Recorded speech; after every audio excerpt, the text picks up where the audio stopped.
Si Maria ay isang mabait, matulungin at matalinong bata. Mula siya sa paaralang Arm Regional Science High School. Marami siyang kaibigan dahil siya ay may mabuting puso. Dahil sa tuwing may mga aralin sa mathematics, tinutulungan niya ang kanyang mga kaibigan para ito ay maintindihan.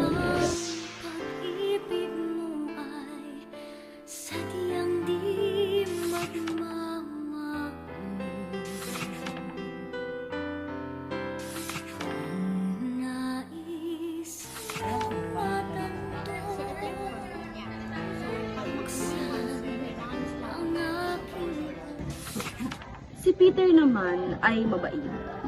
May mga kaibigan, ngunit may isang problema. Dahil sa tuwing math time, lagi siyang natutulog. At kapag nagising siya, ay naglalaro siya ng Mobile Legends kasama ang kanyang kaibigan na si Jesus. Sumpa mo sa akin na ang pag-ibig mo ay sadyang di Sige. Isang araw, nagbigay ang kanilang guro ng takdang aralin sa matematika. Magandang umaga, students! May bibigay akong takdang aralin sa mathematics. Ipasa ito bukas kung late minus points. Any questions? Ngunit sabi ni Peter sa sarili niya,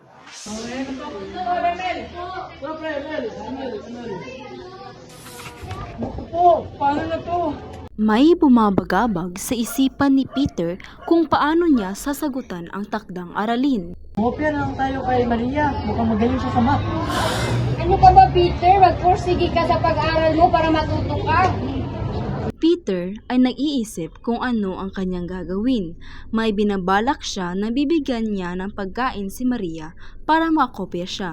Ngunit para kay Peter, nangingibabaw ang sinabi ni Sahara na magpursige kang matuto at magsikap.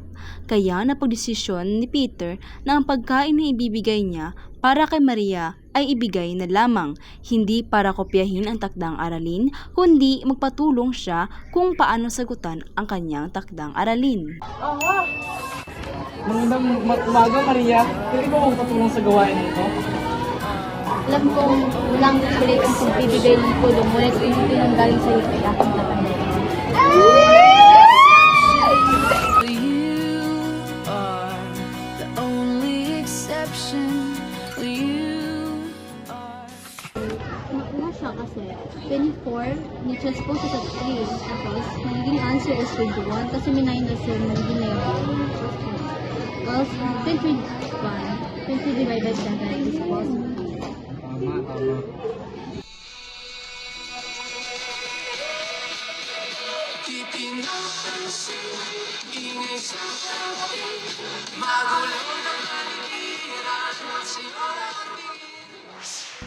Sa storyang ito ay dapat magdesisyon ng mabuti at alamin na ang desisyong iyong napili ay tama ba o mali.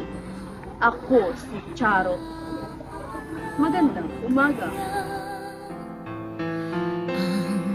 sumpa mo sa akin na ang pag-ibig mo ay sadyang di magmamahal.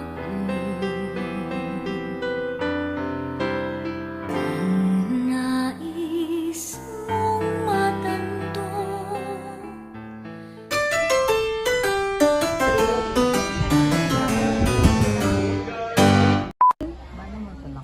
Ganito kasi yan.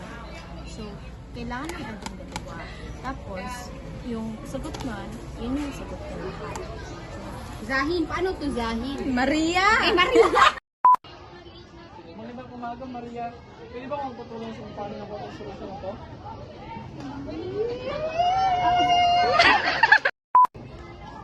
Magandang umaga, Maria. Pwede ba akong magtanong kung paano na ang solusyon nito? Sa tuwing may takdang aralin sa... Dapat hindi mo